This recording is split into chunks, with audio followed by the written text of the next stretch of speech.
Chartemis Prime, Chartemis Prime, reading comics, toys are hella sick, hella whacking it, taking bad hits, taking bad shits, Startimus, subscribe, Hopefully we get this guy at some point. Hey, what's up you guys, Chartemis Prime here, doing another Marvel Legends toy review on not a Marvel Legend, but the Star Wars 6-inch Black Series Darth Maul. If you're trying to pick this figure up, I suggest you get him at Big. Get your big badass toys at BigBadToyStore.com. Click the link in the description below. The packaging on this wave of figures is just so sick. Let's jump in the Wayback Machine and check it out. Embossed Star Wars logo over there. Not embossed Darth Maul face up there in the corner. You can see all the contents, and he does have those orange dot bands, and he's the number 2 out of the wave. Here's the back of the figure. Looking pretty cool. Scene from episode 1 where he's fighting Obi-Wan and Qui-Gon Jinn. Then right over here it says the evil Sith apprentice Darth Maul engages in a fierce lightsaber duel with Qui-Gon Jinn and Obi-Wan Kenobi. At last we will reveal ourselves to the Jedi. At last we will have revenge. This particular wave of figures is just amazing, man. I am going crazy. I've actually gone all the way from happy to so excited that I'm pissed. Every single badass motherfucking one of these figures is so fucking sick. They're so fucking awesome. This guy in particular, I gotta say, at the moment, he is my favorite of the wave. You have this removable cloak over here, and it just feels like you get 2 figures in one. And yes, he's packing heat. So let's take a close look at his accessories. His binoculars look great. Love this dirt right here because he's using them on Tatooine.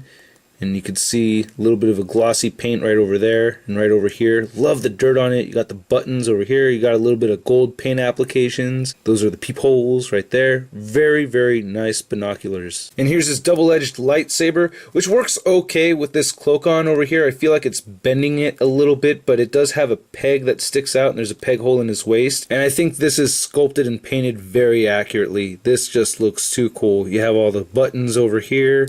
I mean, it's pretty self-explanatory. Now, it does come apart, and you can see this flat edge right there goes into the flat edge over there, and you can put it together. So you can have 2 lightsabers, even though when it was split in half, it wasn't his doing. So I wonder if the actual lightsaber itself was made to be removable so that he could have 2 lightsabers. And then he has the actual lightsaber blade itself, and you could just plug it straight into here. And I have to say, one of my favorite things about this Black Series is that the plastic and everything is very durable, and it's made out of really high quality plastic. And here's his double-edged lightsaber fully assembled. Even though it didn't happen in the movie, it's still kind of fun to have him pose with both of these lightsabers. Wow, doesn't that kind of look cool? Now, a little quick piece of advice from me. This is just my take on it, though. But when I have him hold the double-edged lightsaber, I like to line the hands up first so you can see all the way through them.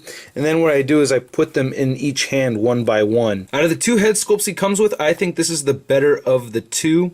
I really like how you could see the horns kind of sticking up out of the cloak right there.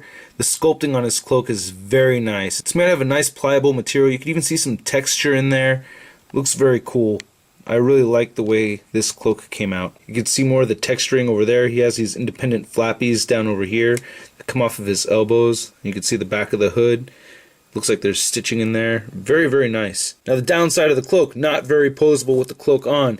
You could try to turn his head a little bit and it just nudges a little bit to that side and it just nudges a little bit to that side. You can't move it up at all whatsoever without popping the head off.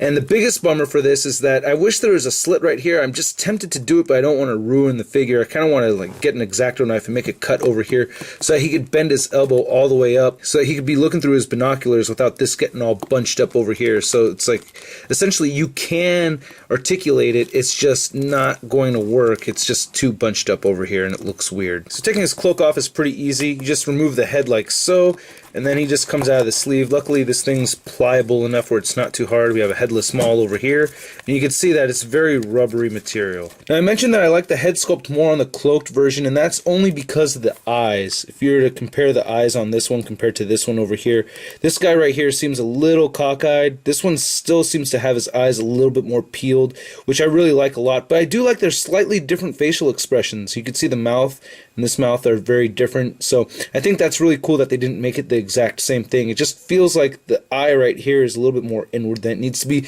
but a very minor nitpicky detail to point out. Overall, the paint on this is immaculate. Very, very clean line work on his face tattoos.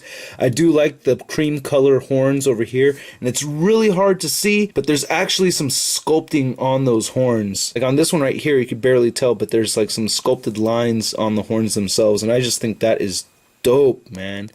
Here's his ear and the back of his head. Very, very nice. Now the rest of the figure is just colored a solid black, but you can see the texture differences in the different sections of the figure. Like his waistband right over there, that's a glossy paint. Same thing with the wrists and his forearm over here. I really like that they have these lines down over here. It very much reminds me of Darth Vader. You can see that line work right there. Similar to the Boba Fett, we have soft goods mixed in here. So he has this cloth skirt, which I feel like the more I pose it, I'm kind of ruining the edges of it as I pose it more and more. But having that is really, really cool. And it allows for a lot more posability, like especially on the sides over here. There's cloth over here, and the legs are very articulated. You can get them in a lot of jumping and kicking poses. I really like, you can see there's some texture right here. It's kind of like a, I don't know, like a denimish kind of material. You could hear it. Yep, you hear me scratching it. Nice sculpt right here, the bunching up of the fabric on his boots. The boots came out really nice too. Got some buckles and nice texture on his boots. Just looks so damn cool, man. Very, very shiny. He does have peg holes at the bottom of his feet. Not a whole lot to talk about at the back of the figure, but it is consistently badass. So I dig the articulation for this guy. His head does move up pretty far. It looks like if it wasn't for his collar right over here, you could make his head look up a little bit more, but still, I think that's pretty damn good. His head does move down pretty far, and it moves side to side. His shoulders move outward, they move forward. He has no bicep swivel, which is kind of a bummer, but I could see why they did it due to the design over here. His elbows bend at about 90 degrees, and they swivel side to side. His wrists swivel, and he has a hinge that moves downward and upward over here. And on this side, just like the Sand Trooper, it moves vertically like so. So that's pretty cool. Good for him to hold the lightsaber like that. He has a diaphragm joint that moves pretty far forward, moves pretty far backwards, moves side to side, and you could pivot like that. He has hips that can move outward pretty far. He has legs that can move forward. That's pretty cool. You can get a really high kick over there. He has an upper thigh swivel right here. That's pretty tight. He has double jointed knees that kind of look funny, but you know, it's not too bad. And he has ankles that move downward, they move upward, and he's got that beautiful ankle pivot. I want to say Darth Maul is a little on the shorter side at exactly 6 inches tall, if not just barely under 6 inches. Here he is compared to the Sand Trooper and Boba Fett over here. So yeah, he's just a tiny bit shorter. Here he is next to the Marvel Legends Scarlet Spider. So yeah, definitely smaller than the average Marvel Legend, like most of these Black Series figures. And here he is next to the 3 3/4 inch Episode 1 Darth Maul that I got way back when. And there was a separate figure where it had a cloaked version of Darth Maul. So yeah, I mean, this isn't a bad figure for its time. Well, I don't know. But yeah, this thing is just superior in every way possible. It's just ridiculous. I really feel like I get two figures in one. It's like a ghost Maul over here. But anyway, I really love this figure, man. Incredible. Just super, super stoked about this wave altogether. Hope you guys liked my review, and I will catch you later. Peace.